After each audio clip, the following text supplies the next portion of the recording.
What's up, guys? My name's Tyler. Welcome to another edition of the Lawn Review. Today we're going to be tackling one of the most common questions I get asked amongst family and friends, and it's how do I get rid of these weeds in my yard? It's always my neighbor's lawn looks great, but my lawn's full of this clover, dandelion, crabgrass, you name it. And I'll give you a hint. The answer is a whole lot easier and a whole lot quicker than you might think. But there are a few key things that you need to consider and that you need to put into place to make this super successful. And number one is subscribing to the Lawn Review YouTube channel. Just kidding. That's not going to have any impact on the success of this product, but it will help us out a lot. And we're going to put out a whole bunch of new DIY, do-it-yourself content, how we administer these products, how we use these products. So if you don't mind just clicking the subscribe button. This is basically an impassioned plea. I'm literally begging you to please subscribe to the YouTube channel. Guys, Clover has been like the bane of my existence this year. Don't know what happened, but I've just been absolutely overrun by it. Last year, I actually restarted my lawn, so I killed the entire thing. My neighbors thought I was insane. So the entire lawn was dead. I dethatched, I pulled it all up, I aerated. It was just a dirt patch in my front yard and backyard. Got it, some tall fescue on it, looked amazing. There was not a blemish in my front yard, but then I went to the beach, came back, and we had an army worm epidemic here in Nashville. And so literally like 75% of my front yard was completely eaten up. And now I think I've left room, I guess, potentially, or there was room for weeds to kind of come in. And when we talk about a healthy lawn, we talk about a lush, green, full lawn. And when you have something like that, it leaves room for weeds and things like that to come in and kind of take over. And I think that's what happened to me this year. But nevertheless, lawn care is not a 1 year thing. It's not a 1 month thing. It's a lifetime thing. You're always going to be dealing with these types of issues. So it's just part of it. But when these issues arise, oftentimes there's a pretty easy fix for it. And today we're gonna do just that. I'm gonna show you exactly how I would get rid of, and I will get rid of, crabgrass, clover, and dandelion in my yard, because honestly, I've got all three. Yes, I run a lawn care website page and YouTube channel, but yeah, I've got weeds too. It ain't nothing to be ashamed of. It's nothing to be, I'm frustrated. I'm very, very frustrated because I spent a small fortune last year, but there's only so much you can do. Let's just get after it. The tool that I'm going to be using today, or the product that I'm going to be using today, is easily found at most of your major box stores, retailers. You're going to be able to find it. It's pretty much everywhere at this point. Like I said, there's a few things we need to do in order to get our lawn ready to quote unquote receive this material correctly. There's really two main steps with this. Today we're going to be talking about how to prep your lawn for it, and then how to administer the product onto your yard, and some of the key things you want to consider when you do that. When we're thinking about removing weeds, a lot of the times I like to think of it as like, this is going to sound funny, but like Da Vinci didn't go out and paint the Mona Lisa on a canvas that he'd already used, or that had a whole bunch of markings all over it and was a rough draft on another painting. It was a clear canvas. So when we're removing weeds, in my opinion, I'm thinking of it as like clearing the canvas for grass to grow in there, beautiful grass that you want to be there. Nobody wants these weeds. Nobody wants clover, in my opinion. So that's what we're doing. We're clearing the canvas. It also is not just a broadleaf herbicide post-emergent. It's also a fertilizer, albeit not a super great fertilizer.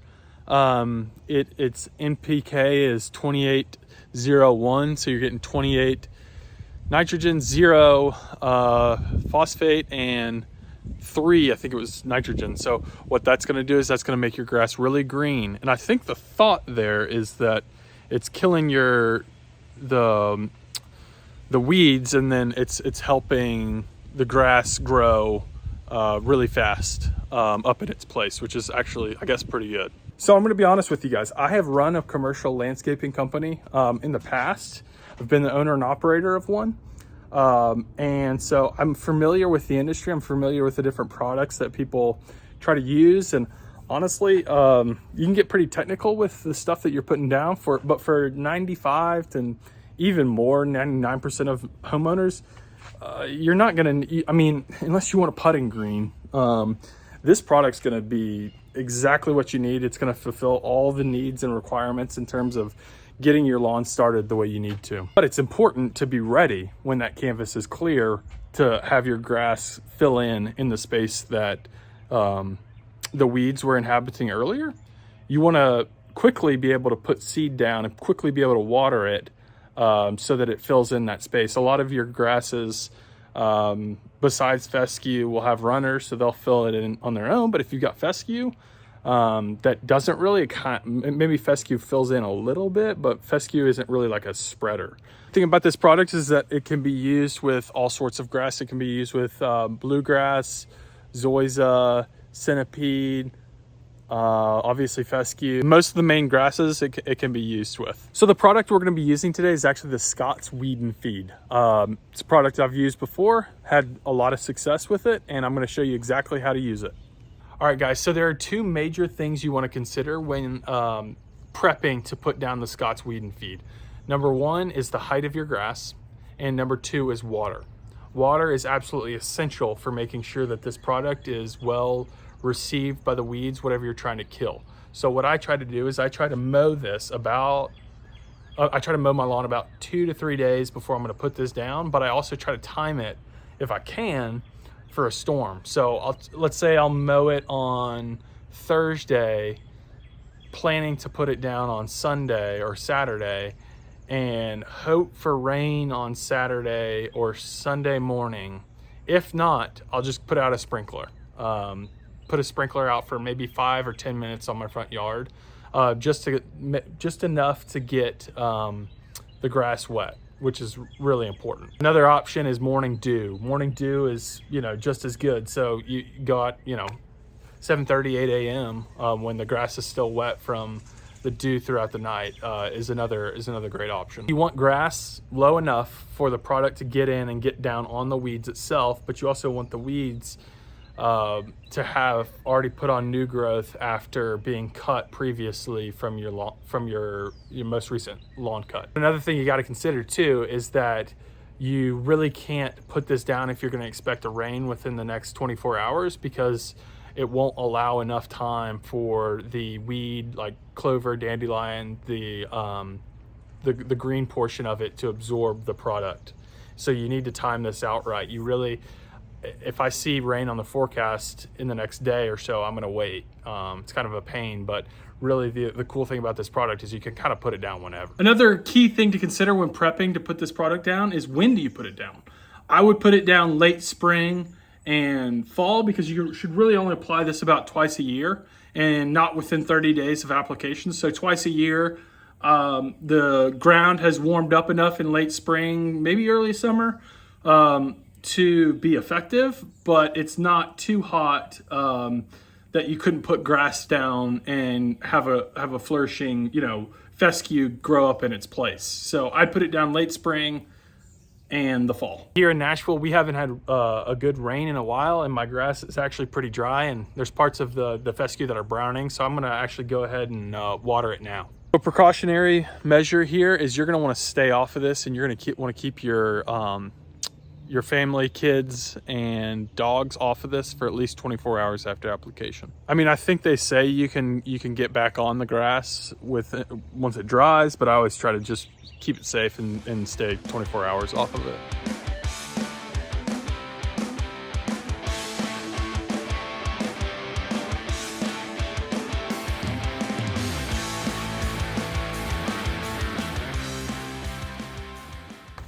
So just gonna let this sprinkler wet the front portion of my front yard for about 5 or 10 minutes, and then pull it down so the whole front yard is kind of moist.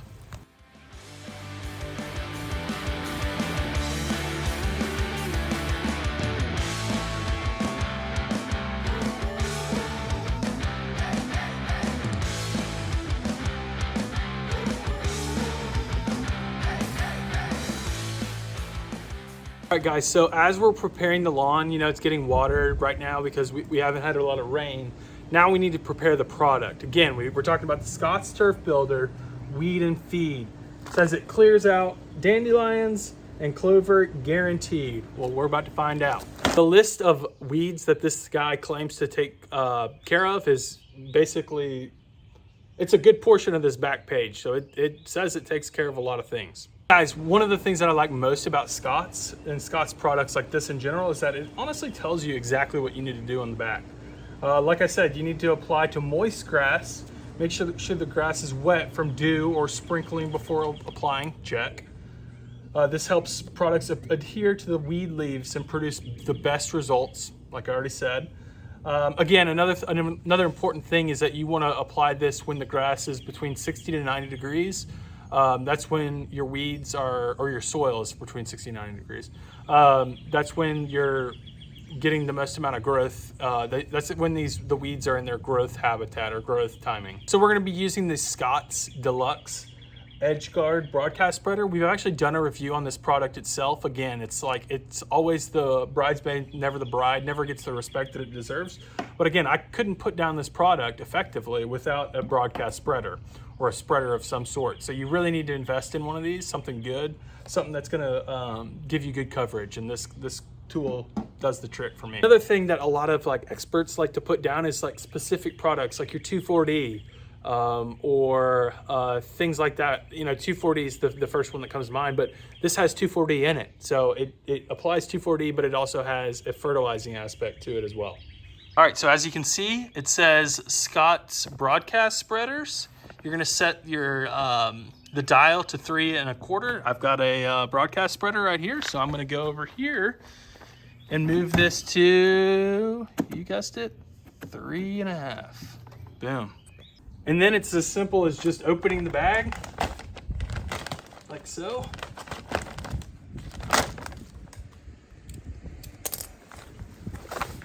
And dumping it in.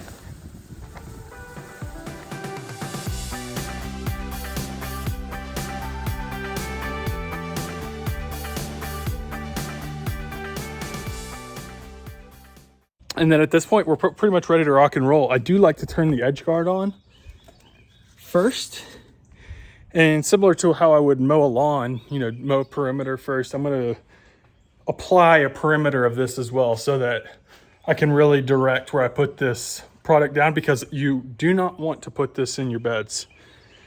Whew, I'm out of breath. Your landscaping beds, because it will kill some of your broadleaf vegetation in your landscaping beds. So we got to be careful there. Again, taking extra precautions not to get this in your bed. I've got the edge guard on. We're going to do a quick perimeter. Sayonara Clover.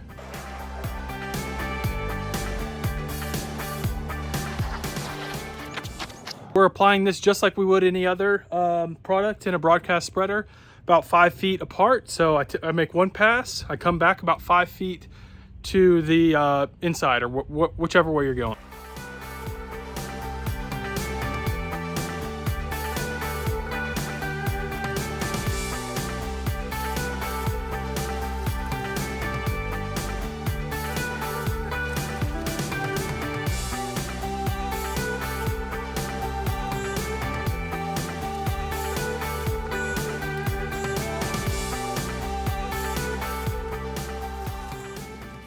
Again, something I don't want you to miss is that you really have to be careful around landscaping beds. And I don't know if you could see it in the video because I think it's going to be a little sped up, but I was particularly careful when I got close to these beds that I knew I wasn't broadcasting any of the granulars into the bed, because again, it's 2,4-D. That's it. Basically, it took me about, 4 minutes and 44 seconds because I was recording it to make all those passes, about 5 minutes.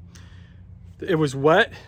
It was clean. I removed most of the debris from the yard so that all the weeds were getting proper contact. And then basically you just sit, check back in about 2 weeks, and a lot of this will be dead. Most all the clover should be completely dead in about 2 weeks. So this video is actually going to be a 2-part series. Number one, the first part, which is you've just watched, is how to apply the product. And then in about 2 weeks, I'm going to post another video showing the progress. So make sure you subscribe to our channel so you don't miss out. Guys, thanks so much for checking out this week's video. Again, make sure you subscribe so you don't miss part 2. But make sure you subscribe just because we need subscribers and we would really appreciate it.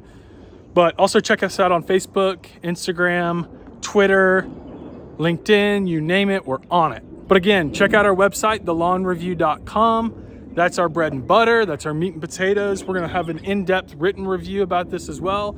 I'm gonna nerd out on you with some chemicals and things of that nature. But for the average homeowner, you probably don't care. But for those of you who do, make sure you check out our website, thelawnreview.com.